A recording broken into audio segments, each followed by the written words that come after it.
लखनऊ में पिछले साल 19 दिसंबर को सीएए के विरोध में हुई हिंसा में पुलिस ने चार्जशीट दाखिल की है और हिंसा भड़काने के आरोप में 287 आरोपियों के खिलाफ चार्जशीट दाखिल की गई है,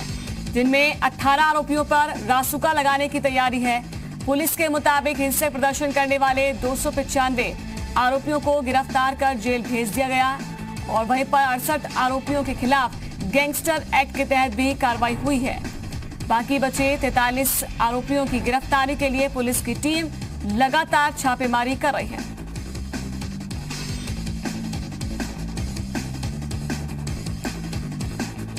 तो 19 दिसंबर को पिछले साल सीएए के विरोध में हिंसक प्रदर्शन हुए थे, जिसको लेकर योगी सरकार की ओर से पहले ही कहा गया था कि जो भी हिंसा भड़काएगा और सामाजिक जो सामान है उनकी क्षति उसको पहुंचाएगा तो उनकी भरपाई भी उनसे होगी और उनके खिलाफ एक्शन भी होगा। और इस पर ज्यादा जानकारी देने के लिए लोमस झा हमारे साथ लखनऊ से लाइव जुड़ चुके हैं। लोमस, और क्या अपडेट है इस पर? अब और भी गिरफ्तारियां हो सकती हैं, ये समझे?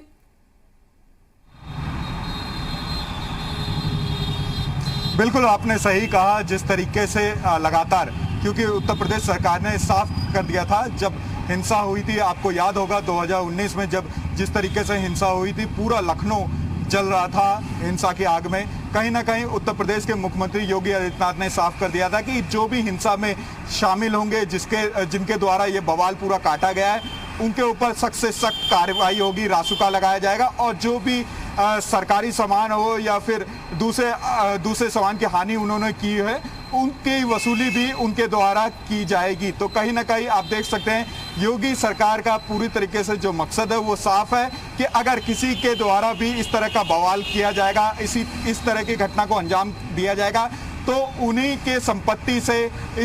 इन बवालों का, इन घटनाओं का जो खजाना है वो पूरी तरीके से भरा जाएगा। तो कहीं ना कहीं आप देख सकते हैं कि जो आरोपी अभी भी फरार चल रहे हैं, 47 अभी भी आरोपी फरार चल रहे हैं, उनकी गिरफ्तारी के लिए अलग अलग टीम बनाई गई है और लगातार हर जिले में दबिश डाली जा रही है और जल्द से जल्द उनको पकड़ा जाएगा। आपको ये भी बताना चाहेंगे कि लखनऊ के 12 से ज़्यादा थानों में पूरी तरीके से मुकदमा, लगभग 52 मुकदमा दायर किए गए हैं और लगातार शुरू से ही जब से हिंसा हुई है उसके बाद योगी सरकार के द्वारा कार्रवाई की जा रही है और कार्रवाई के तहत अब चार्जशीट भी दाखिल कर दिया गया है। 287 चार्जशीट दाखिल किया गया और 295 लोगों को अब तक जेल भेजा गया है। तो कहीं ना कहीं पूरी तरीके से मकसद साफ है कि जिस तरीके से सीएए के आड़ में लोगों के द्वारा पूरी तरीके से जो सरकारी संपत्ति को हानि पहुंचाने की कोशिश की गई थी और जितने भी लोगों को भड़काने की कोशिश की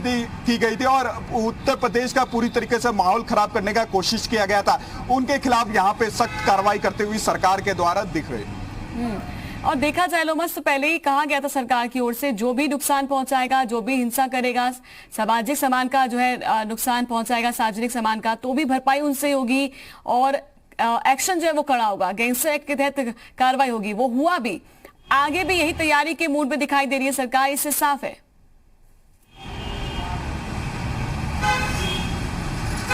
बिल्कुल नैन्सी, देख सकते हैं कि गैंगस्टर एक्ट हो या फिर रासुका हो, क्योंकि जिस दिन सीएए का विरोध हो रहा था उस समय मैं पूरी तरीके से ग्राउंड पर मौजूद था और मैंने खदरा में हालात देखे, किस तरीके से चौकी को जलाया गया, कहीं ना कहीं पूरी तरीके से सोची समझी रणनीति के तहत वहां पर हिंसा फैलाई गई। आप कानपुर की भी बात करें या फिर दूसरी जगह पे जहां पे हिंसा पूरी तरीके से फैलाया गया, तो वो पूरी तरीके से सोची समझी रणनीति थी और रणनीति के बाद कहीं ना कहीं सरकारी संपत्ति को नुकसान पहुंचाया गया और उसके एवज में अब सरकार के द्वारा कार्रवाई की जा रही है और सरकार का मकसद पूरी तरीके से यहाँ पे साफ दिखता है कि अगर आप सरकारी संपत्ति को नुकसान पहुंचाएंगे तो कहीं ना कहीं उसकी भरपाई आपसे की जाएगी और आपको दंडित भी किया जाएगा, आपको जेल भी भेजा जाएगा। तो पूरी तरीके से यहाँ पे जितने भी आरोपी हैं, उनमें से कुछ आरोपी अभी भी फरार चल रहे हैं, उनको भी पकड़ने की कोशिश की जा रही है। टीमें बनाई गई हैं और टीमों के द्वारा अलग अलग जिलों में दबिश डाला गया है, उनके परिवार वालों से पूछताछ की जा रही है और जल्द ही उनको भी पकड़ा जाएगा। शुक्रिया आपका लोमस, तमाम जानकारी देने के लिए।